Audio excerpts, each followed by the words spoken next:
Hey folks, John Martignoni here. I am the founder and president of the Bible Christian Society, also the chief apologist of the Bible Christian Society. And I get to call myself the chief apologist because I'm the only apologist with the Bible Christian Society, the only full-time employee, in fact.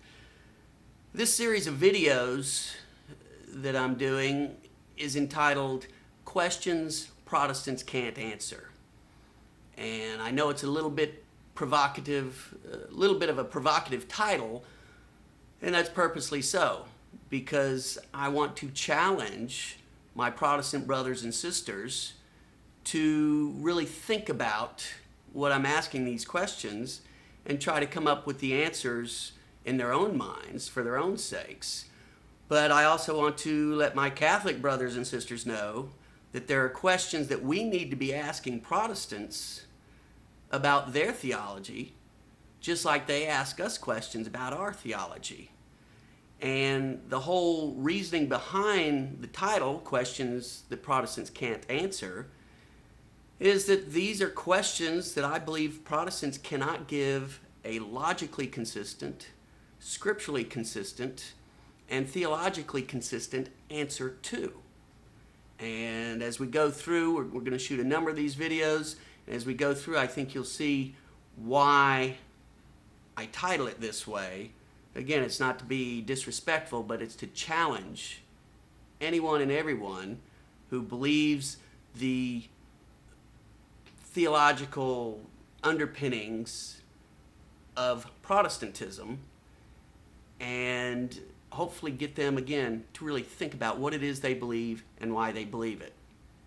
And the first question I want to ask is a dead body really a body? You might think, what? John, what does that have to do with theology? Well, in fact, it has a lot to do with theology. In particular, I want to read a passage from James, but before I do that, I want to introduce it by the fact that a lot of Protestants, most Protestants, in fact, believe in this dogma called salvation by faith alone. Sola fide in Latin, faith alone, faith only. Well, a lot of times people will, when I ask Protestants about that particular dogma, salvation by faith alone, I point to all these scripture passages that show the necessity of works. And they say, well, faith, we are saved by faith alone, but of course if we have true faith, we do the works. And they'll tell me that faith without works really isn't faith. So if someone says they have faith, but they don't have works, they don't really have faith, because in their mind, there really is no such thing as faith that is not accompanied by works. So what does the Bible say about that? James 2, verse 26. For as the body apart from the spirit is dead, so faith apart from works is dead. You see what's going on here? As the body apart from the spirit is dead, so faith apart from works is dead.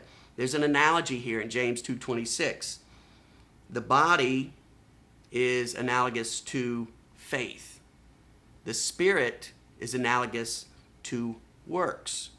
So just as for human life, for physical life, we need both body and spirit to be alive. Just so for spiritual life, we need both faith and works to be alive. So faith alone isn't happening here. But even more importantly and more pertinent to the question, is a dead body really a body? What they're saying here is faith is analogous to a body. So a body without a spirit, is it really a body? Well, yes, it is. Of course it is. Go down to any morgue and you have all these bodies without spirits. They're dead bodies. They're still bodies, but they're dead bodies. So, is faith without works really not faith? Well, yes, it is, according to this analogy. Just as a dead body without a spirit is still a dead body, it's still a body, so faith without works is still faith, but it's a dead faith. So Scripture is telling us that faith alone, which many Protestants say is what we're saved by, Scripture is telling us that faith alone is dead. So, is a dead body really a body? If it is, then faith without works is really faith. So people who say, well, faith that isn't accompanied by works isn't really faith, they're going contrary to the Scripture.